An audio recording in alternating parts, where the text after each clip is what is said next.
Hassio George Barahmar Saïdna, mesdames et messieurs, chers amis, Kenchobricha, Am Shlomi, ou Houbi, ou Iqori. Je tiens d'abord à remercier Hassio George de m'avoir invité à cette rencontre d'aujourd'hui pour vous parler de l'héritage syriaque qui nous rassemble et particulièrement de l'apport et des contributions de l'Église syriaque orthodoxe d'Antioche. كوضعنا مالنا عمخون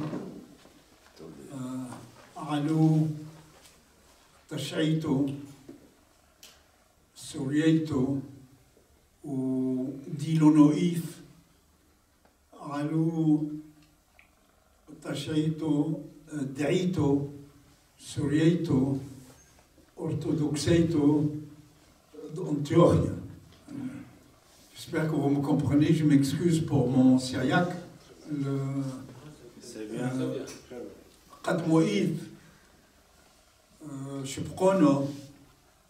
je n'ai pas, malheureusement, je n'ai pas pu assister ce matin à la messe à l'église, parce que dans le cadre du programme, une rencontre était prévue avec un journaliste et nous avons terminé il y a un petit moment, donc avec toutes mes excuses. Le sujet, comme on avait prévu dans la discussion avec Saïdna Hassio George, c'est autour de l'héritage syriaque et dans ce cadre de l'héritage de l'Église syriaque orthodoxe. Je ne sais pas si on continue en français, vous voulez, parce que malheureusement, je ne peux pas tourner au syriaque parce qu'il y a beaucoup de mots techniques qui manquent. Je peux utiliser des termes syriaques, je peux utiliser des termes arabes, puisque certains ont souhaité qu'on parle l'arabe aussi, mais malheureusement, ça montre le manque de travail, notre travail sur notre langue. C'est une critique pour chacun de nous. Bon, je vous prie de m'excuser, je vous donne d'abord le plan de mon exposé, puis après j'essaierai d'amalgamer avec le syriaque et avec l'arabe s'il le faut. Donc, à l'occasion de la sortie de mon livre Le Moyen-Orient syriaque, à l'occasion de la sortie de mon livre qui traite de Madenho Mus'oyo Suryoyo, le Moyen-Orient syriaque. Alors, quelques points, d'abord, vous donner les quelques points de mon exposé. Je vous donne les points, comme ça vous verrez de quoi je vais parler. Et quel est le pays, à quel pays cet héritage appartient. Quel pays que j'appelle la Syro-Mésopotamie. La Syro-Mésopotamie, c'est-à-dire la Syrie dans le sens historique du terme, et la Mésopotamie. Athro, Shirsho, Suryoyo, Ithaou, Souria ou Bet Nahrin. Un deuxième point, quelles sont les caractéristiques du patrimoine syriaque? Dilo Noyotho, Yartutho Surieto. Quelles sont les caractéristiques? Quand on dit syriaque, ça veut dire quoi? Le mot syriaque. Et après, parlerai de Lishono ou Morduto Surieto, la langue et la culture syriaque. Place. Et dans un grand point, quel rôle d'Ilonoï, l'Église syriaque orthodoxe, a joué dans ce domaine. Mais au début, permettez-moi d'évoquer mes liens personnels avec l'héritage syriaque. Bon, personnellement, j'appartiens à l'église chaldéenne, pour que vous sachiez mieux. J'appartiens à l'église chaldéenne. Je suis né à Hasakeh, en Syrie. Certains parmi vous, j'ai rencontré, ils sont de Hasakeh, de Qamishli et d'autres, et de Tor Abdin. J'ai des liens, vous voyez, assez spécifiques, à la fois sur le plan intellectuel, sur le plan linguistique, sur le plan personnel, avec l'Église syriaque. Je suis né en Syrie, à Hasakeh, en 1944. Mes parents ne venaient pas de Tor Abdin, ils ne venaient pas d'Irak, ils venaient du Caucase, et avant le Caucase, ils venaient d'Iran. Parce qu'il y avait dans ces pays des communautés syriaques. Et c'est mon premier contact avec mes frères syriaques, c'était surtout ceux de Tor Abdin, d'Ilonoï. Nous, chez Tor Abdin, on les appelait les Torlarke à Hasakeh, à l'époque. Et parfois, on l'utilisait dans un sens négatif, péjoratif.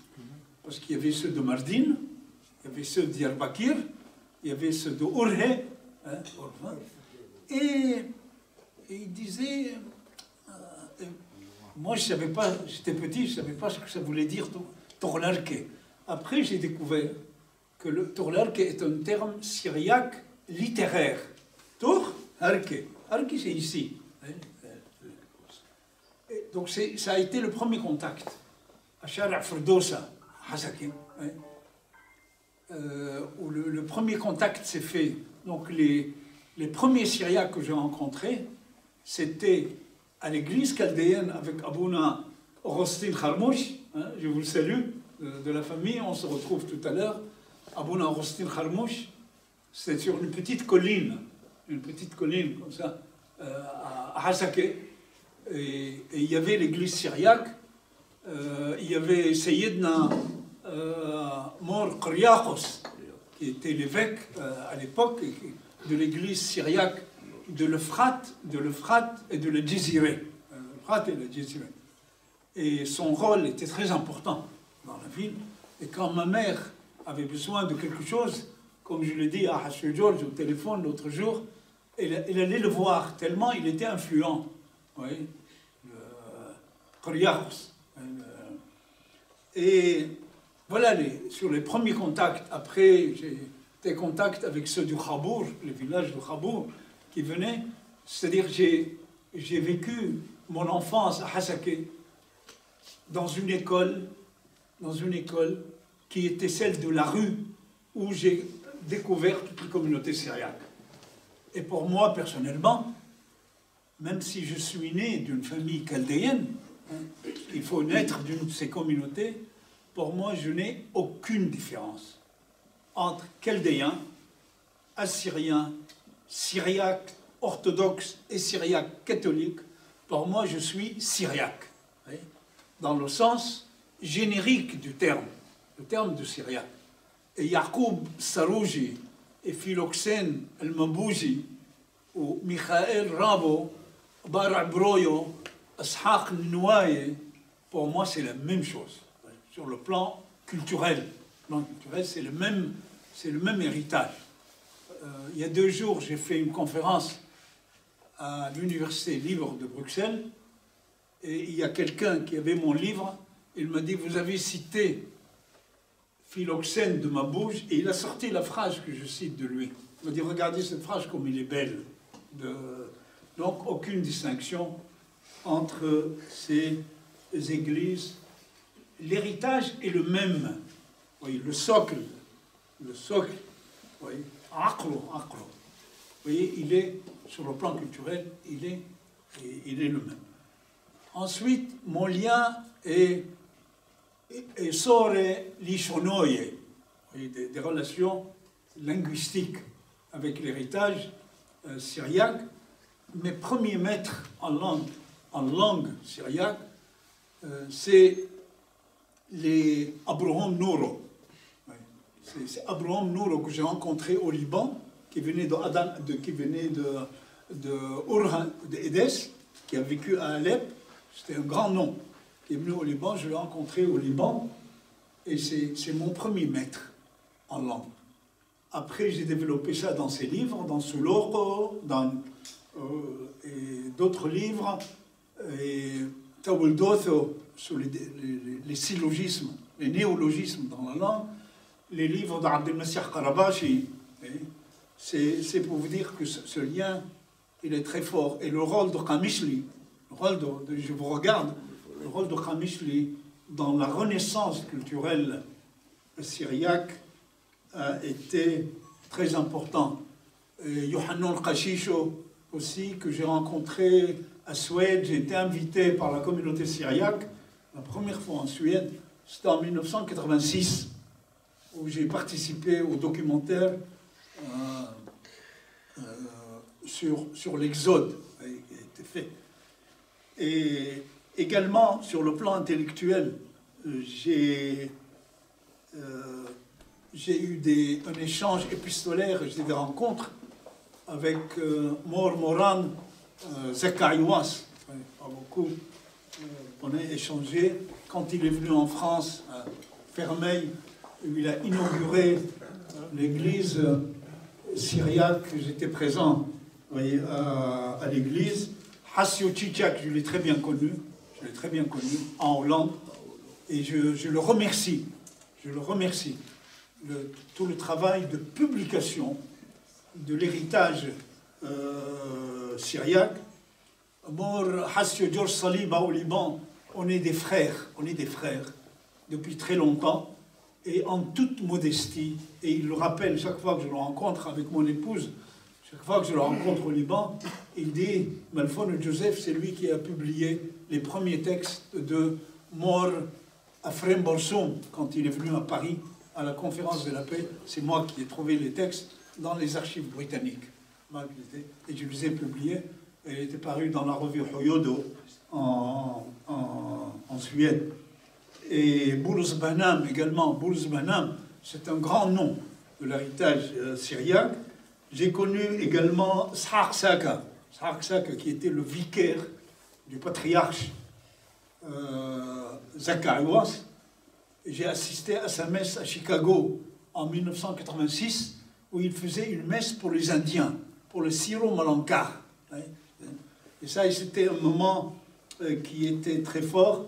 Et comment je peux citer ces noms sans évoquer celui de Grigorios Yohanna Ibrahim. Nous avons beaucoup travaillé ensemble. Et j'espère, on invoque Dieu qui soit toujours vivant. Et tout le travail de la maison d'édition Beit Froso de Urfa, publié à Alep, c'est quelque chose d'important. Et également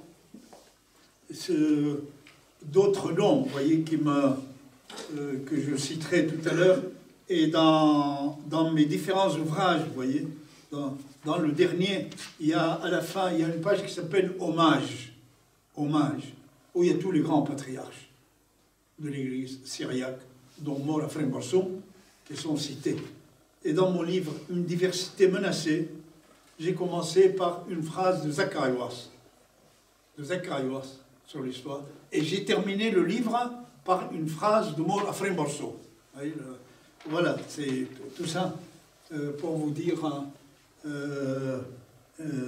les liens avec cet héritage syriaque dont je vais maintenant vous en parler. Vous voyez, le pays, oui, le pays, je continue en français. Le pays, oui. Moi je ne l'appelle pas Mésopotamie, je l'appelle la Syro-Mésopotamie. La Syrie et la Mésopotamie. La Syrie dans le sens historique, parce que le siège de l'église syriaque, c'est Antioche, Antakya. Hein. Comme dit Yohannan Daoulabani dans son livre Patriarche d'Antiochia. Ouais. Il dit quand il parle du rôle, ouais, d'Antioche, il dit Bet Cursio Patriarchuso. Comment ça? Donc, et Antioche, c'était la capitale de la Syrie. C'était la capitale de la Syrie. Donc l'église syriaque est, de par sa naissance liée à la ville d'Antioche. Et d'Antioche, elle est partie en Asie mineure. Alors que l'église d'Orient nestorienne, elle est partie de Babylone et de Arbel. Donc les églises, il faut savoir chacune la mettre, vous voyez, à sa place. Et cette église d'Antioche, a connu son troisième patriarche, qui est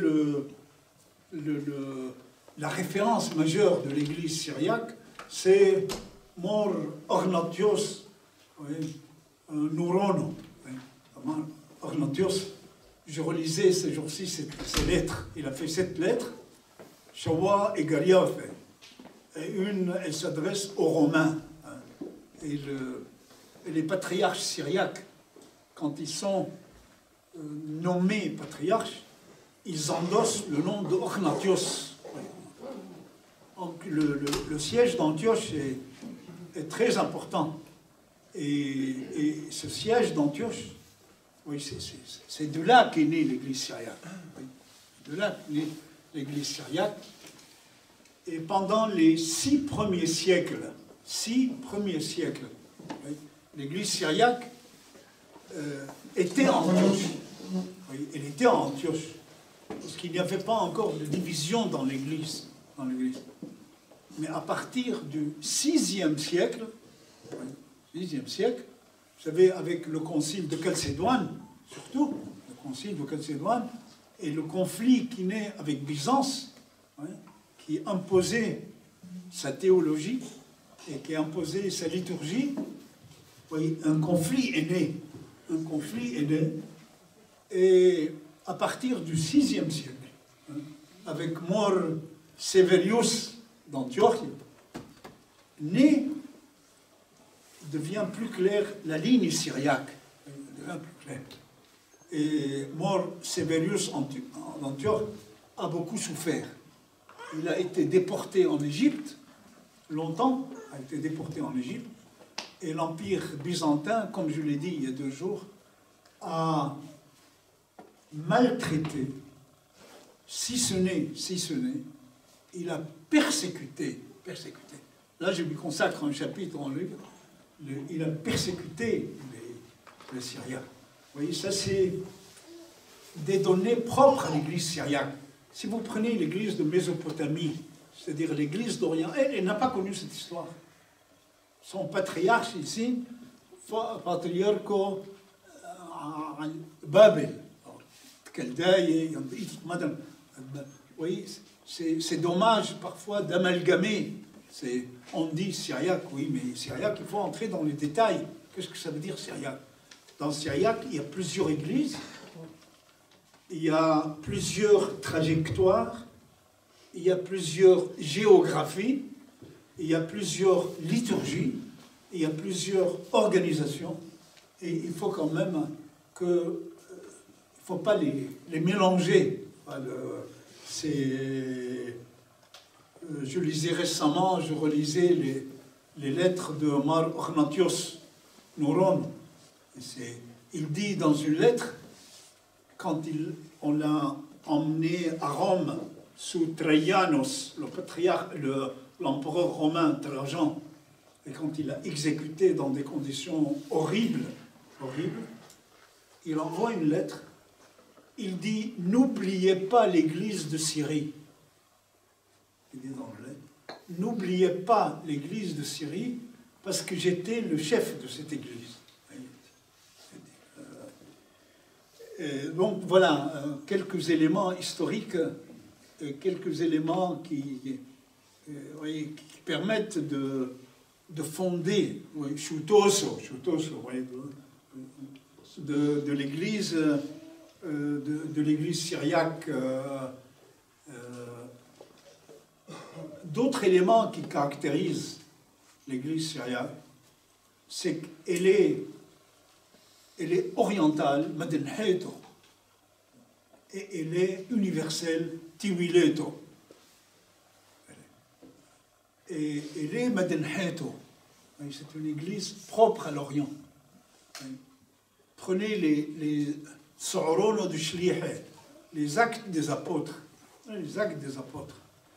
Et vous prenez Egarioth de Shliho, d'Am et Foles. Vous voyez, il y a toutes les traces de cet Orient. Il y a toutes les traces de ces villes. D'abord, le message, avant d'aller à Rome, ce message, il est oriental. Il parle de Urushalem, mais il ne reste pas malheureusement longtemps à Urushalem. Les Shlihe quittent. Certains prennent la route de Damas et d'autres prennent la côte libanaise, Sour, Saïda, Beyrouth, et ils arrivent à Antioche. Antioche est le berceau du christianisme. Mais malheureusement, dans les facultés, j'ai enseigné longtemps à l'université, on ne parle pas tellement du christianisme oriental. On parle surtout de Paul quand il vient à Rome. Oui?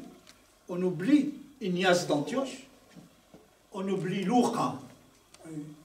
Lourqa, c'était un médecin syrien d'Antioche. C'est un médecin syrien d'Antioche. Vous allez me dire pourquoi certains ont écrit en grec. Pourquoi?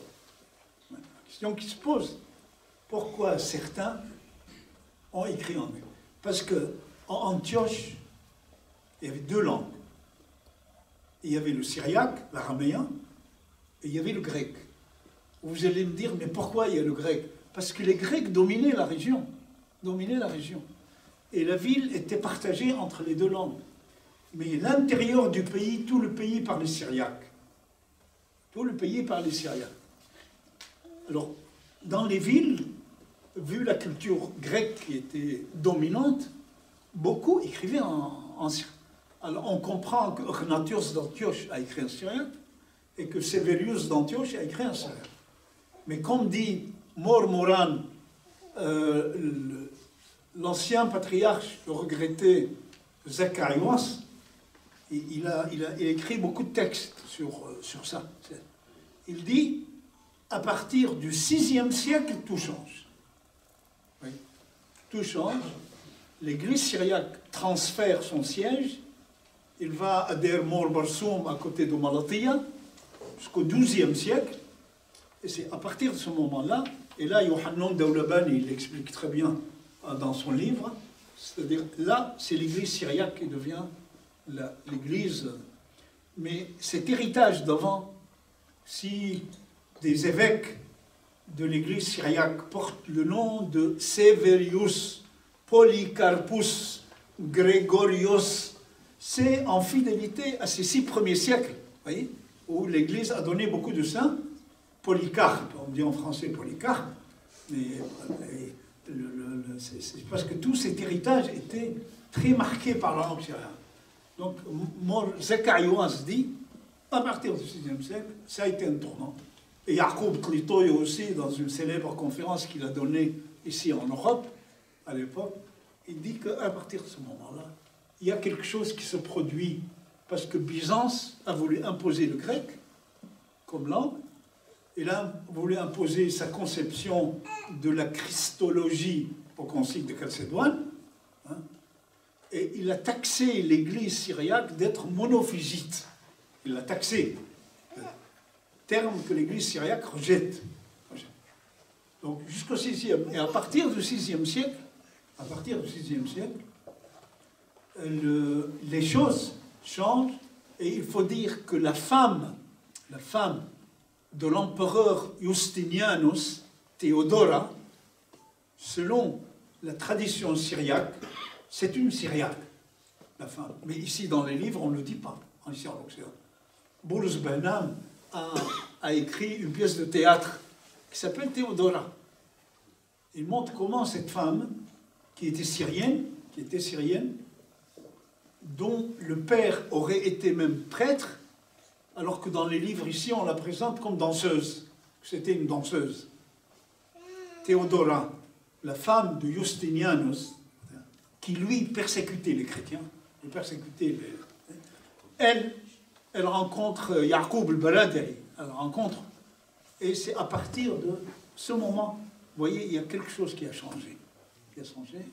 L'Église adopte exclusivement le syrien, elle rompt avec Byzance,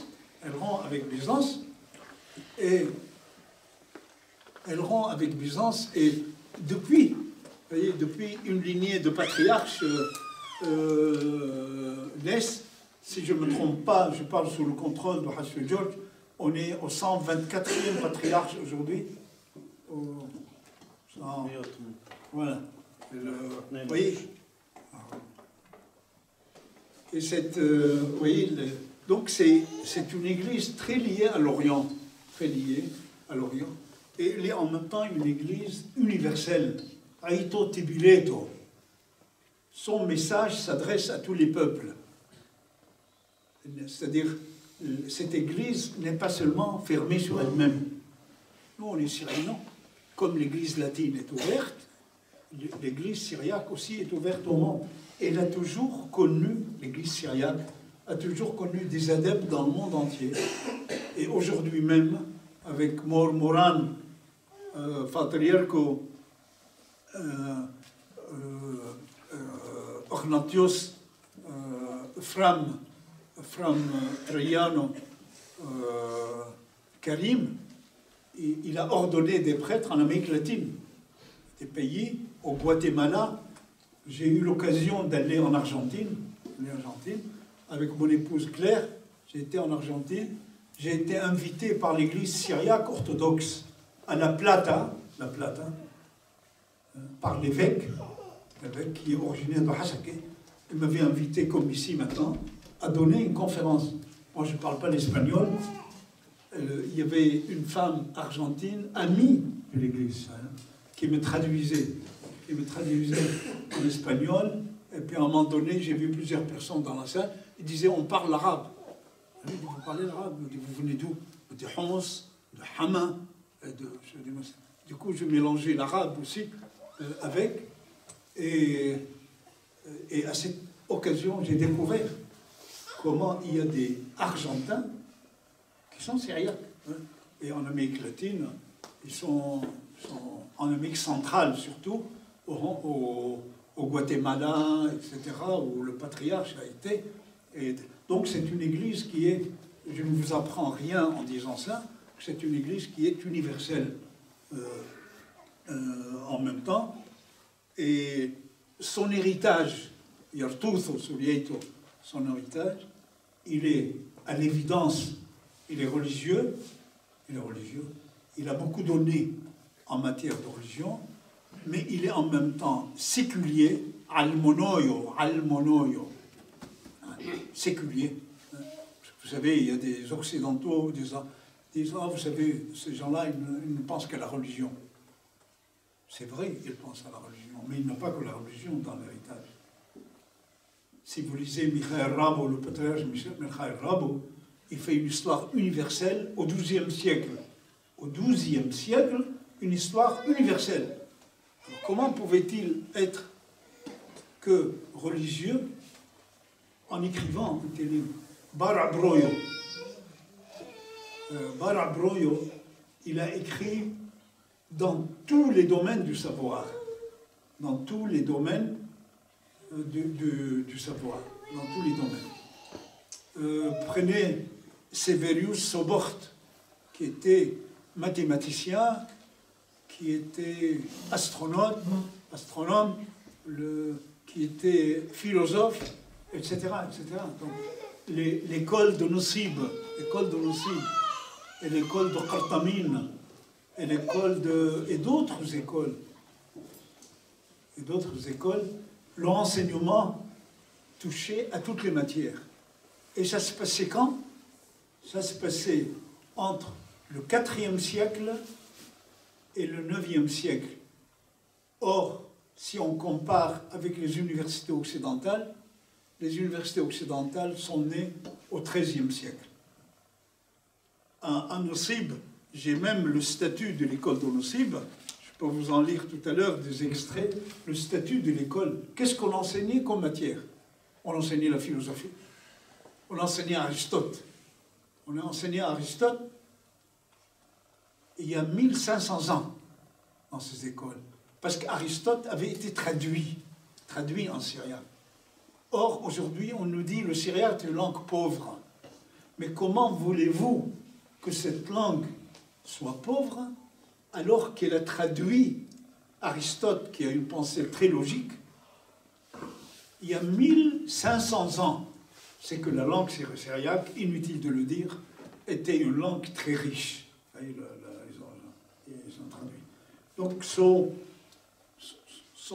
apport, il est à la fois religieux, taouditonoyo, ou itonoyo, et il est séculier, il est almonoyo. Il y a de grands philosophes qui ont écrit. Ahoudeme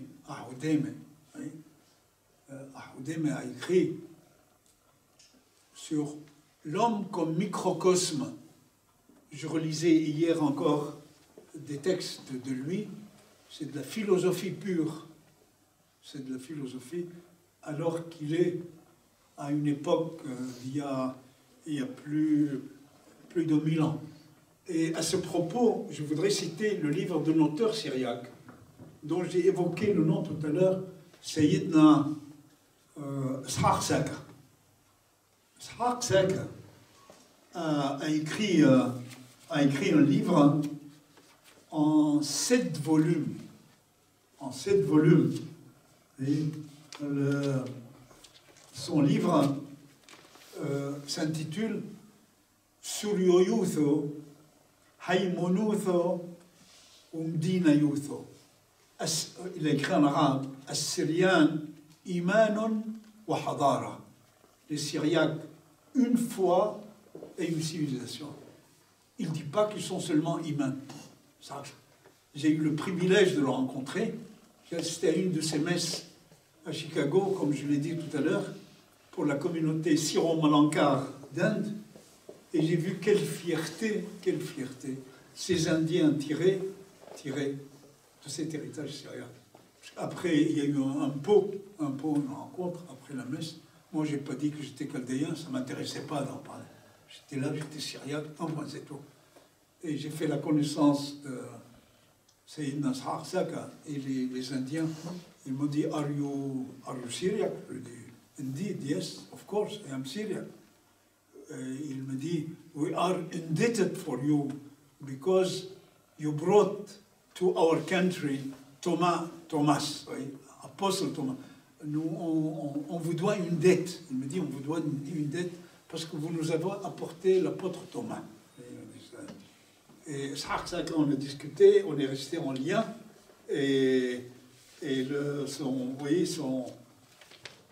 Voilà, cherchez la couverture. Oui. Suryoyutho, As-Syrian, Imanon wa Hadara, Suryoyutho, Haymonutho, Umdina Yutho. Fait 7 volumes. 7 volumes sur l'héritage syrien. Et dans ce domaine, le rôle de la langue est extrêmement important. La langue. c'est une langue qui a été travaillée. Oui. Je veux dire par là, et ils l'ont soignée comme les Européens soignent leur langue. Hein. Et la langue a été soignée quand on lit la Fshutto, al-Basita. On est frappé du niveau de la langue. Et cette traduction date d'il y a à peu près 2000 ans. Donc, s'ils avaient un tel vocabulaire à l'époque, c'est que la langue était bien antérieure, puisqu'on remonte à Achiqar, qui a écrit les premiers livres de sagesse en araméen, en syriaque, et ça date du 8e siècle avant Jésus-Christ. Le 8e siècle, et Yohannan Dawlabani a beaucoup écrit sur la sagesse,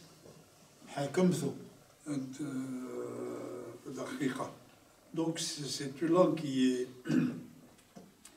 très riche, qui a donné dans beaucoup de, dans beaucoup de domaines, et dont l'héritage touche à tous les milieux du savoir. Je ne sais pas combien de temps j'ai pour continuer, parce que le sujet, vous savez, est très long. Le sujet il n'y a pas un domaine de pensée où les Syriaques n'ont pas donné. Voilà. Prenez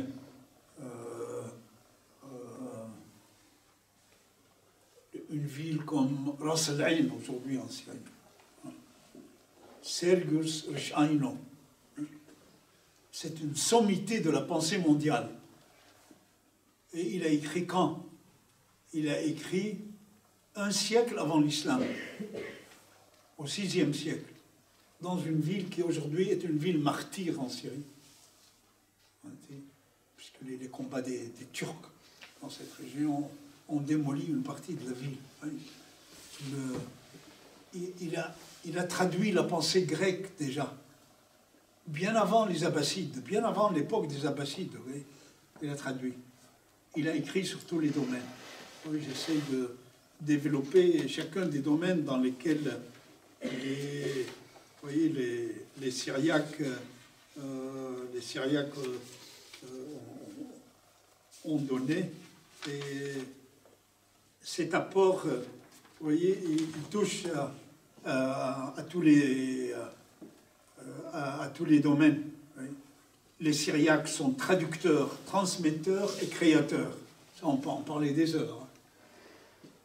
C'est les premiers qui ont traduit la pensée grecque. Ils ont enrichi leur pensée et ils l'ont transmis aux Arabes. Oui, ils l'ont transmis. Mais ils ne l'ont pas fait, ça c'est faux, quand on dit qu'on a traduit la pensée grecque pour la transmettre aux Arabes tout de suite. Non, ils l'ont traduit avant. Ils l'ont traduit avant. Oui. Severius d'Antioche a été traduit au 6e siècle, même si ses premiers textes ont été perdus. Une partie de ces textes ont été perdus. Donc ça, c'est bien avant. Donc c'est une épopée, la traduction, dans l'histoire syrienne. C'est une épopée, la traduction. Les Syriaques ont beaucoup donné dans le domaine le droit, dans le domaine du droit. Ils ont beaucoup donné dans les domaines de la spiritualité. Dans les domaines de la spiritualité. Je citais tout à l'heure Jacques de Sarouge, qui est une des grandes fiertés de l'Église syriaque, et Philoxène de Mabouj, dont les livres ne cessent d'être commentés jusqu'à aujourd'hui. Le domaine de l'histoire. Je citais tout à l'heure Mikhail Rabo, Barabroyo, mais on peut citer une infinité de noms. Et à ce propos, vous voyez, à ce propos, la référence majeure dans ce domaine, c'est Mor Afrim Borso. Beyrol Bvire, il a écrit Al-Lu'lu' al-Manthur. C'est une sommité. Et je crois que pour le comprendre et le suivre à Mor Afrim Borso, il faut des années de recherche. On se demande comment il a pu écrire ce livre. Oui. Moi, c'est un livre qui me sert de référence en permanence. Oui. Mor Afrim Borso. Il a écrit donc Beyrol et Bvire, et il a écrit en arabe. Il a écrit l'histoire de Tur Abdin. Il a écrit l'histoire de Tur Abdin. Il a écrit un livre qu'on connaît moins, qui néanmoins est très important. Mor Afrim Borso, quand il a transféré le siège de Tur Abdin à Homs, quand il est devenu patriarche en 1933. De 1933 à 1957, le siège du patriarcat était à Homs. En 1957, Yacoub Tlitoyo, après la mort de Mor Afrim Borso, il le transfère et c'est définitif à Damas, en 1957. Mais Mor Afrim Borso a écrit un livre en 2 volumes qui s'appelle Ad-Durar al-Nafisa fi Mukhtasar Tarikh al-Kanisa. C'est les perles précieuses de l'histoire abrégée de l'Église mondiale. Il ne parle pas seulement de l'Église syriaque, l'Église mondiale. Et ça, c'est une mine. Malheureusement, ils ne sont pas assez connus auprès des nôtres. Il traite de l'histoire de l'Église mondiale. C'est important de découvrir avec ce livre, de la part de l'homme savant, qui était francophone, parce qu'il a fait ses études aussi en Mossoul, au séminaire syro-chaldéen. Il y avait un séminaire commun aux deux. Il a fait ses études et il est venu ici en Europe en 1919. Il a fait toutes les bibliothèques occidentales. Toutes les bibliothèques occidentales. Et il a plaidé à la conférence de la paix à Paris en 1919. Et il a écrit ce livre où il y a l'histoire du christianisme dans le monde. Moi, je ne cesse de les travailler parce que je compare avec ce que l'occidental dit. C'est une autre vision du christianisme. C'est une autre vision du christianisme qui mérite des recherches et d'être intégré dans l'histoire mondiale. Un autre livre de lui, un autre livre de Mor Afrim Borso, Al-Alfad al-Syrianiya fi al-Ma'ajim al-Arabiya. Les termes syriaques, Al-Alfad al-Syrianiya fi al-Ma'ajim al-Arabiya. Les termes syriaques dans la langue arabe. Je le cite longuement dans mon dernier livre. C'est une révolution linguistique. C'est une révolution linguistique. Et ce livre, c'est important de savoir où il l'a publié, Mor Afrim Borso, où il l'a publié. Mor Afrim Borso était membre de l'Académie de la langue arabe à Damas. Le gouvernement syrien reconnaissait son autorité intellectuelle, et il était membre de l'Académie Majma' al-Ilm al-Lugha al-Arabiyya fi Dimashq. Et Mohamed Kurd Ali était le dirigeant de l'Académie. Et Mor Afrim Borso était aujourd'hui, où sont-nous? Vous voyez, quoi on a régressé. Et Mor Afrim Borso publie dans la revue de l'Académie Majma' al-Lugha al-Arabiyya fi Dimashq, il publie cette étude. Al-Alfad al-Syrianiya. Et on l'a laissé publier ça. On l'a laissé. On ne lui a pas dit non. Pas le droit. Oui. La Syrie était indépendante. 3 ans d'indépendance, les Français étaient partis, né en 1950. Il publie cet article. Et ça a fait une révolution intellectuelle. Parce qu'il a pris beaucoup de mots. Al-Furqan, Al-Salat, il a pris beaucoup. Al-Hajj, Hago. Il a pris tous ces mots. Et il montre, scientifiquement parlant, comment ces mots dérivent du syriaque. Il les a pris, il y en a un. Hein. Et sloutho. Et on cite la première version du Coran. La première. On ne dit pas as-salat, il monte, on dit slota. Comment il dit slota? C'est le mot, l'influence du syriaque, il le montre. Un autre terme qu'il prend. Un exemple, j'ai les textes même sous la main et je les ai cités. Avec toute l'amitié que nous avons pour le monde arabo-musulman, il ne s'agit pas de critiquer, il s'agit de choses scientifiques. Il prend le terme de Rahim. Rahim. Rahmono, Rahmana, Rahmana.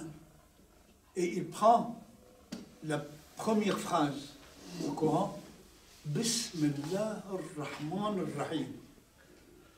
Ar-Rahman ar-Rahim. Moi, Afrin Barsoum a dû se poser la question, les deux termes ont le même sens. Pourquoi il y a Ar-Rahman et pourquoi il y a Ar-Rahim? Hein? Et tout en sachant qu'en syriaque, on dit Alors Rahman, nous pour les Chaldéens, on dit Allah ili Rahmana. Et il a fouillé dans les recherches et il a trouvé un texte arabe qui date des premiers siècles. Et il y a un musulman à l'époque. J'ai les détails que je cite, je les ai sur un musulman qui dit à un autre, il me dit, pourquoi le prophète, il dit, pourquoi le prophète, لماذا النبي الرسول يستعمل كلمة الرحمن والرحيم تعني نفس الشيء. Il dit, لا تعرف, il dit, tu ne sais pas, il dit non. Il lui dit, لأن الكلمة الأولى سريانية والكلمة الثانية عربية. Il dit parce que le premier mot est syriaque et le deuxième. Al-Jawaliq, il cite beaucoup d'auteurs. Et puis il y a un hadith qui dit, il y a Mohammed qui dit à son premier disciple, Zayd ibn Thabit, il lui dit, Atuhsinu al-lugha syrianiya, c'est ce que, connais-tu la langue syriaque? Il lui dit, non. فأجاب له فقال له تعلمها. Et le hadith nous dit فتعلمها في مدة 17 يوما. Je ne sais pas si en 17 jours on peut apprendre une langue, mais bref. Alors moi j'ai posé la question à mon livre, pourquoi le prophète dit ça? Pourquoi? Personne n'a creusé cette question. Pourquoi? أتحسن اللغة السريانية؟ فأجاب له فقال له تعلمها فتعلمها خلال 17 يوم. Pourquoi il dit? C'est qu'il y avait des liens. Oui, tout ça grâce à Mor, à Frère Barsoum. Oui. Nous avons de la matière intellectuelle, je ne dis pas politique, de la matière intellectuelle pour pouvoir pousser la réflexion. Je ne sais pas qu'on me dise combien de temps j'ai, parce que moi, je peux parler 10 heures, hein, mais essayez de... Vous pouvez parler. Je peux parler, ça ne vous ennuie pas trop. Non. Oui, ça c'est des exemples, c'est des exemples, oui, qui illustrent, oui, à quel point cette langue syriaque, voyez, cette langue syriaque et cette culture syriaque est primordiale pour comprendre la culture du Proche-Orient. Mais malheureusement, elle n'est pas prise suffisamment en compte et nous, on ne la connaît pas. C'est important. Et nous, on ne la connaît pas. Vous voyez, Albert Abouna a écrit un livre, Albert Abouna a écrit Tarikh al-Adab al-Syriani, dans lequel il englobe toutes les communautés, toutes les communautés. Ishaq Saka aussi englobe toutes les communautés, il ne fait pas de distinction. Et ils disent, malheureusement, nous, on ne s'occupe pas de l'héritage, c'est-à-dire nous. Donc ça, c'est un appel qu'on peut lancer pour que les jeunes, oui, les jeunes, c'est vrai, comme je l'ai fait à l'université, à l'ULB il y a 2 jours, qui s'occupent de l'héritage culturel, linguistique et civilisationnel, sans connotation politique. Nous, ce qui a détruit un peu nos communautés, c'est qu'on a mélangé avec la politique. C'est-à-dire, on a mélangé, on est araméen, on est assyrien, on est. Et du coup, ça a brouillé les choses et ça affaiblit la culture. Donc, mieux vaut, dans l'intérêt de tout le monde, vous voyez, d'insister sur cet héritage qui est si riche et qui mérite d'être connu. Peut-être un dernier aspect, et je m'arrêterai, parce que un dernier aspect. Oui. On est en Belgique. Oui, on est en Belgique. On vit en migration. Pas seulement en Belgique, mais dans toute l'Europe. Dans toute l'Europe. Moi, je suis arrivé à Lyon fin 1969. C'est lointain, hein? C'est pour dire, on est en communauté dispersée.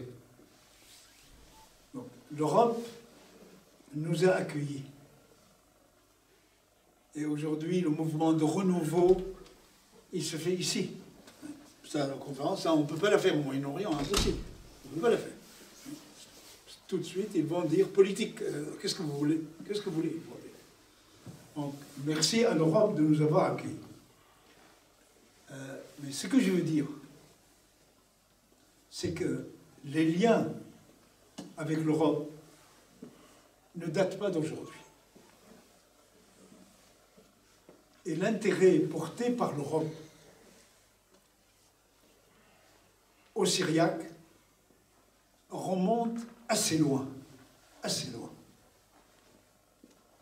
Et là, je voudrais citer 2 exemples. Le premier, quand on lit l'histoire de l'Église de France, l'Église catholique de France, on est frappé de voir que parmi les premiers pèlerins, prédicateurs du christianisme en Occident, sont des Syriaques. Et ça remonte au 1er siècle du christianisme. Au 1er siècle du christianisme. Des Syriaques. Dans certains documents, même, on dit il y a ici des monophysites. Il parle de qui, monophysites?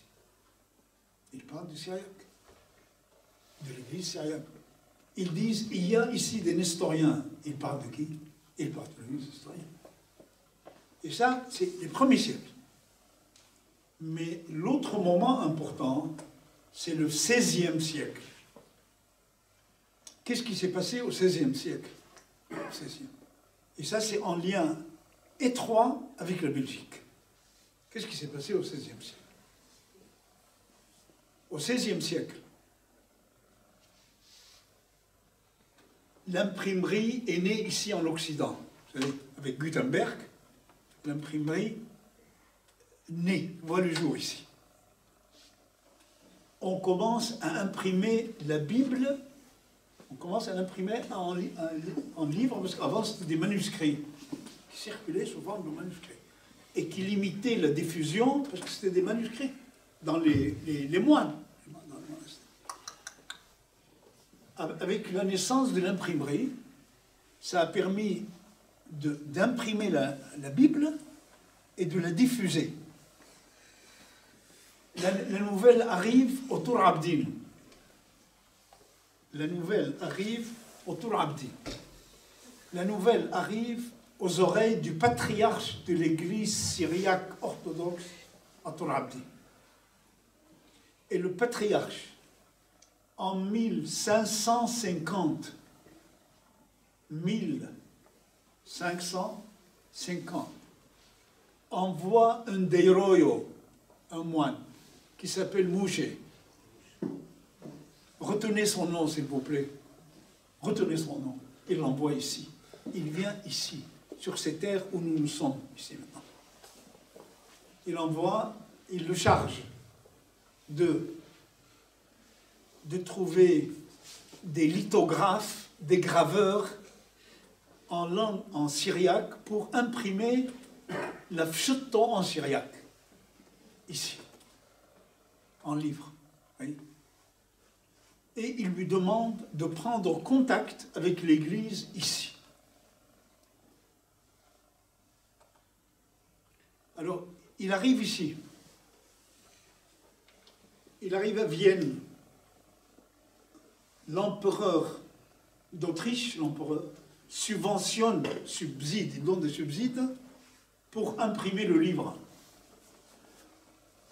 Il apprend le syriaque au premier syriacisant ici. Il est en Antwerpen, Anvers, où on a édité la première Bible qu'on appelle la polyglotte, en plusieurs langues. Et grâce à lui, la Bible paraît en syriaque à l'époque. Et si vous allez aujourd'hui à Vienne, comme nous l'avons fait, à Vienne, la Bible est exposée en syriaque. Il va à Rome, où il rencontre, il paraît qu'il s'introduit parmi l'Église, le Vatican. Et il apprend le syriaque au premier syriacisant. Et ça, c'est un moine qui est de Saour, du village de Saour, de Torabdin, Mouche. Rendons-lui hommage. Je lui consacre un chapitre, parce que j'ai trouvé beaucoup de documents, et je vous avoue, quand je les ai découverts, j'étais bouleversé. J'étais bouleversé. Malgré, en 1550, c'est l'Empire ottoman qui commence. Voyez, prenons cette date. Voyez, qu'est-ce qui se passait à Torabdin? On est dans des conditions qui sont très, très difficiles. Très difficiles. L'Empire ottoman vient de naître. 1500 et quelques. La répression était importante de la part des Kurdes et de la part des Turcs. Et ils sortaient de l'invasion mongole avant. L'Église était, vous voyez, elle n'avait pas beaucoup de possibilités de choix. Et il lui dit, tu vas en Occident, et il obéit au patriarche, et il vient ici. Et bon, dans les livres, on l'appelle Moïse, et d'autres livres, il l'appelle Mouche. Et j'ai voulu savoir si, vous voyez, si Mor Hassio Yohannon Daoulabane, il en parle, ben, il parle en détail de lui. Je me suis dit, je vais voir l'histoire du patriarche Abdallah Qadmoyo Stéphane, il s'appelait, patriarche, qu'il a envoyé. Vous voyez, le patriarche, il était de Qalat Mara, ce patriarche était de Qalat Mara, il est patriarche de 1520 à 1557. 1520 à 1557. Et là, j'ai annoté, vous voyez, j'ai annoté tout son texte. Et il dit, il confirme. Je me suis dit, je vais voir s'il y a des choses dans... et puis j'ai regardé dans Morafran Barsoum, dans Bero Lebdire, il parle. Quand il parle de l'orientalisme, la naissance de l'orientalisme, il commence par Mouche. Il dit, il est venu aussi, Morafran Barsoum était très informé, vous voyez, de ça, et qu'il vient ici en Occident. Il dit, il a pris contact, c'est très fidèle ce que dit Morafran Barsoum. Il rencontre des spécialistes, je ne veux pas vous encombrer avec les noms, et tous ceux qu'il rencontre ici, et c'était un événement. Et moi je l'appelle Mouche de Mardin, le fondateur de l'orientalisme, et je l'appelle, c'est l'orientalisme syriaque. Parce qu'on parle beaucoup de l'orientalisme oriental. L'orientalisme, on parle beaucoup des Arabes, de l'islam, de la langue hébraïque, mais comme par hasard, on oublie les Syriens. Moi, je lui consacre un chapitre, l'orientalisme syriaque, et lui, Mouché, je le considère comme le fondateur. Ça, à travers cet exemple dont on peut tirer fierté, ça montre en même temps que ces pays d'Occident nous sont familiers. Ça montre l'universalité de l'Église, comme je l'ai dit aussi tout à l'heure. J'ai dit c'est une Église orientale, mais elle est universelle. Il lui dit, tu vas en Occident, tu vas trouver des graveurs pour imprimer en caractère syriaque, et tu imprimes.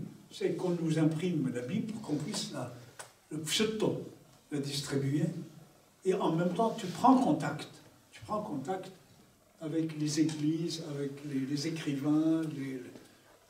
Ça montre que le patriarche Abdallah Ier, Ignatios Abdallah Ier, avait une réflexion et il voyait loin. Il voyait loin. Ben voilà, j'ai voulu terminer par cet aspect, sinon le sujet est très très vaste. Et je vous remercie beaucoup et je suis tout attentif à vos questions. Et on dira la vérité, on dit ça qui yaït.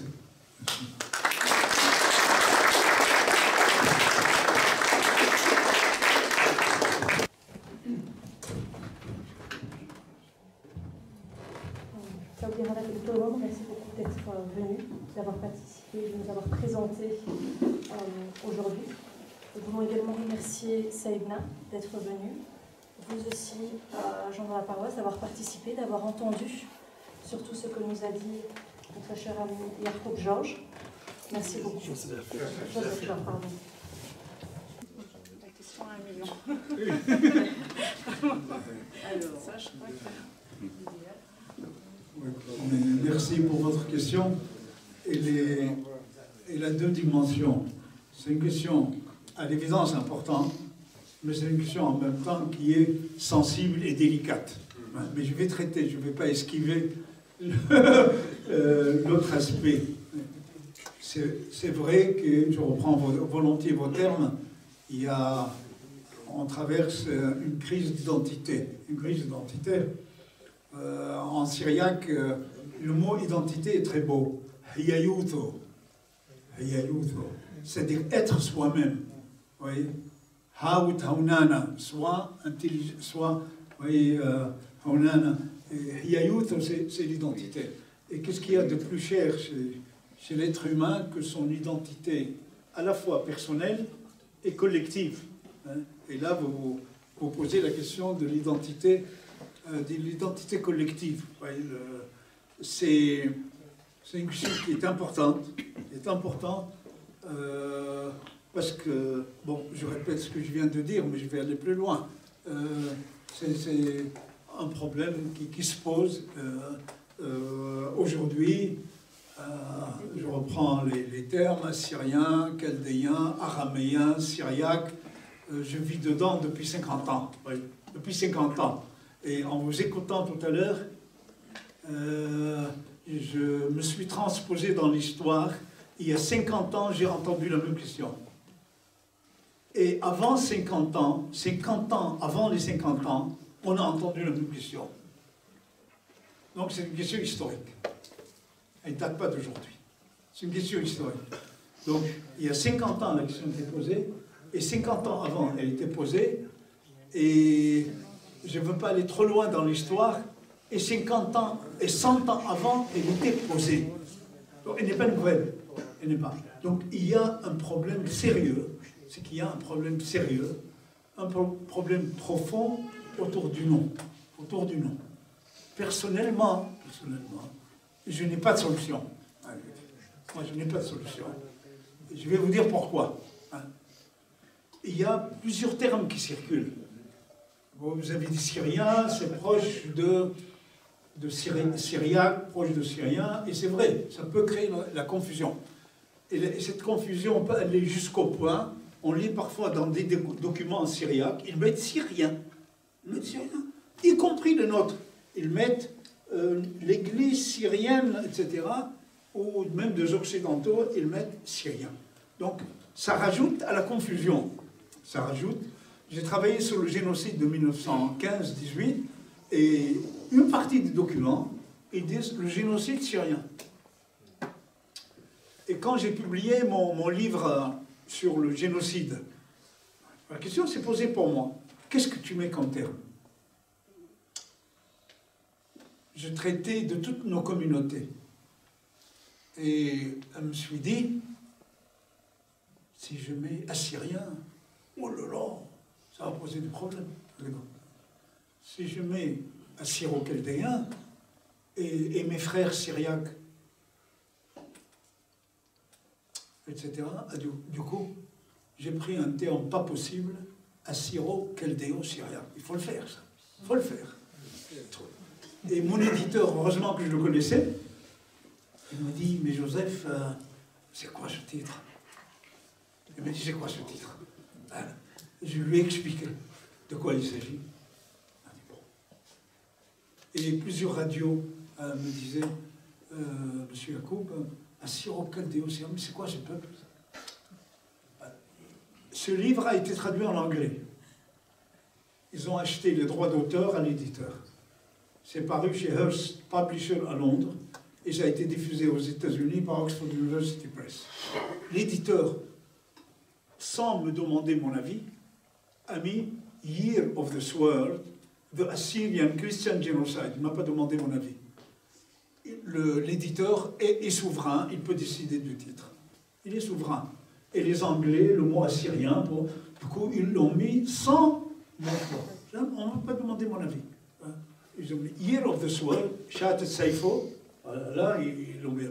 Et le site, il a mis d'Assyrian Christian Genocide.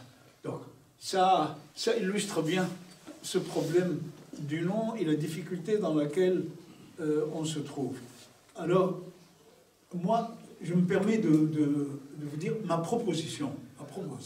Ce n'est pas ma solution. C'est pas ma solution, une proposition. Ce problème existe.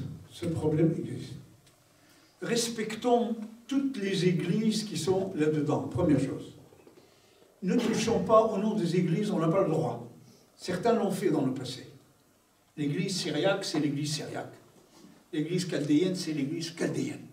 L'église assyrienne, c'est l'église assyrienne. On ne touche pas, c'est sacré, parce qu'on a touché avec ça dans le temps, et n'intervenons pas dans les affaires de l'Église. L'Église, c'est une institution qui nous a sauvés pendant 2000 ans, et sans elle, on ne serait pas là. On ne serait pas là. Donc, sur le plan politique, ça rejoint, puisque la question de l'identité pose des questions politiques. Il y a plusieurs termes qui circulent. Vous les avez évoqués tout à l'heure, plusieurs termes, en dehors de l'Église. C'est-à-dire, l'Église, c'est un Français, quand il va à l'Église, il peut être socialiste, il peut être de droite, il peut être de gauche, mais il est français, il va... Que chacun utilise le terme qu'il croit, mais en dehors, je parle bien, il faut que ça soit clair, en dehors de l'Église, le terme, en s'ouvrant aux autres,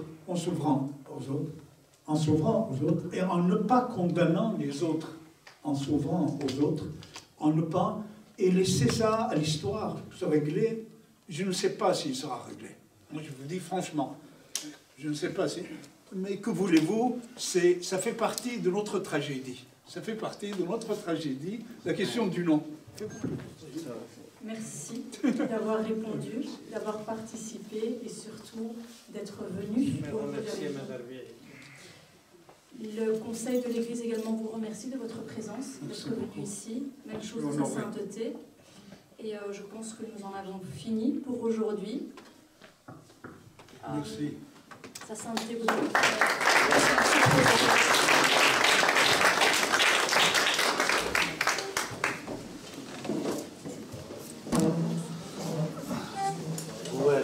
Votre femme.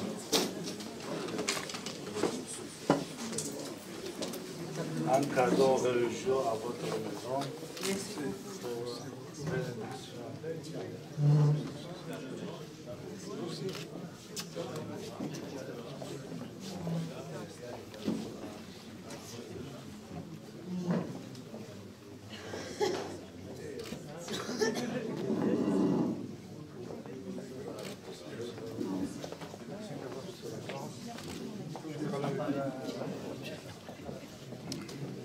Sina surtout. Bien sûr, avec plaisir. Hein.